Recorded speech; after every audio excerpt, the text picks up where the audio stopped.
क्यों पढ़े? सीखना और पैसे कमाना हर कोई चाहता है, पर यह कैसे संभव होगा ये बहुत कम लोग जान पाते हैं। किसी लक्ष्य को प्राप्त करने के लिए हमें जो ज्ञान की आवश्यकता होगी उसका आकलन हम नहीं कर पाते हैं। सफलता पाने के लिए आखिर हमें कितने ज्ञान की जरूरत होगी और उसे हम कहाँ से प्राप्त कर सकते हैं, इसका आकलन करने में हम असफल हो जाते हैं। हमें वो पथ नहीं मिल पाता जो हमें उस लक्ष्य तक लेकर जाए। आज ये कहानी आपकी मार्गदर्शक बनेगी जो आपको आपके लक्ष्य प्राप्ति के लिए आवश्यक ज्ञान का आकलन करने में मदद करेगी, जिससे कि आप तेजी से सफलता प्राप्त कर पाए। ज्ञान का आकलन। एक शहर में बहुत ही ज्ञानी प्रतापी साधु महाराज आए हुए थे। बहुत से दीन दुखी परेशान लोग उनके पास उनकी कृपा दृष्टि पाने हेतु आने लगे थे। ऐसा ही एक दीन दुखी गरीब आदमी उनके पास आया और साधु महाराज से बोला, महाराज मैं बहुत ही गरीब हूँ, मेरे ऊपर कर्जा भी है, मैं बहुत परेशान रहता हूँ, मुझ पर कुछ उपकार करें। साधु महाराज ने उसकी दशा को देखकर उसको एक चमकीला नीले रंग का पत्थर दिया और कहा, बालक, ये कीमती पत्थर है, ये तुम्हारी पीड़ा को दूर कर देगा। जाओ इसकी जितनी कीमत लगवा सको लगवा लो और अपनी पीड़ा को दूर कर लो।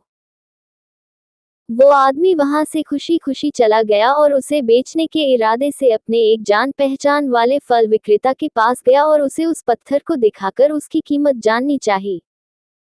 फल विक्रेता बोला, मुझे लगता है ये नीला शीशा है, महात्मा ने तुम्हें ऐसे ही दे दिया है। हाँ, ये सुंदर और चमकदार भी दिखता है, तुम मुझे दे दो, इसके बदले मैं तुम्हें 1000 रुपए दे दूंगा। बस 1000। वह आदमी निराश होकर अपने एक अन्य जान पहचान वाले के पास गया जो कि बर्तनों का व्यापारी था। उसने उस व्यापारी को वही पत्थर दिखाया और उसे बचने के लिए उसकी कीमत जाननी चाहिए। बर्तनों का व्यापारी बोला, ये पत्थर कोई विशेष रत्न है, मैं इसके तुम्हें 10,000 रुपए अभी के अभी दे दूंगा। अब वह आदमी सोचने लगा कि इसकी कीमत और भी अधिक होगी और यह सोचकर वो वहां से चला आया। उस आदमी ने अब इस पत्थर को अब एक सुनार को दिखाया। सुनार ने उस पत्थर को ध्यान से देखा और बोला, ये पत्थर तो काफी कीमती है, इसके मैं तुम्हें 1,00,000 रुपए तक दे सकता हूँ। वो आदमी अब समझ गया था कि यह पत्थर अमूल्य है।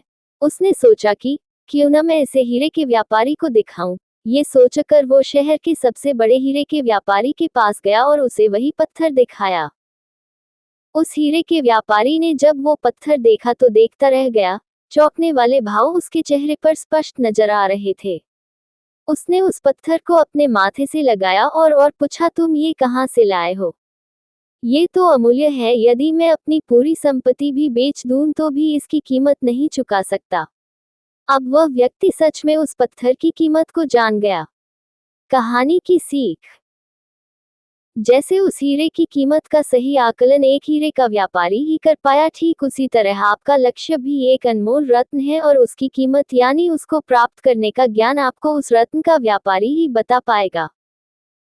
जैसे मेरा लक्ष्य एक ऐप डेवलपर बनने की है, तो क्षेत्र के सबसे अच्छे शिक्षक की मुझे गाइड कर सकते हैं उस लक्ष्य तक पहुंचने के लिए। मैं YouTube, गूगल पर सर्च करूंगा कि कहाँ मुझे सही ज्ञान मिल सकता है और फिर मैं एक रोड मैप तैयार करूंगा उस लक्ष्य के लिए। जैसे एक कॉपी में मैं YouTube के XYZ चैनल के नाम लिखूंगा जो उस क्षेत्र में अच्छे हैं। गूगल में उपलब्ध उन सारे वेबसाइट के नाम लिखूंगा जहां से मुझे सही ज्ञान प्राप्त हो सकता है। कुछ किताबों का भी नाम लिखूंगा जो सबसे अच्छे हैं और इस तरह उस ज्ञान का आकलन करूंगा जो सीधे मुझे सफल बना सकता है। एक कहावत है कि किसी काम को करने की जितनी नीति अच्छी होगी उतनी ही उन्नति भी अच्छी होगी। आपको बस ये करना है। 1. अपने लक्ष्य को एक कॉपी में लिखें। 2. उस लक्ष्य को गूगल, YouTube पर सर्च करें कि कहाँ उसे अच्छे से सिखाया जा रहा है। 3. अब लिख लें उन सारे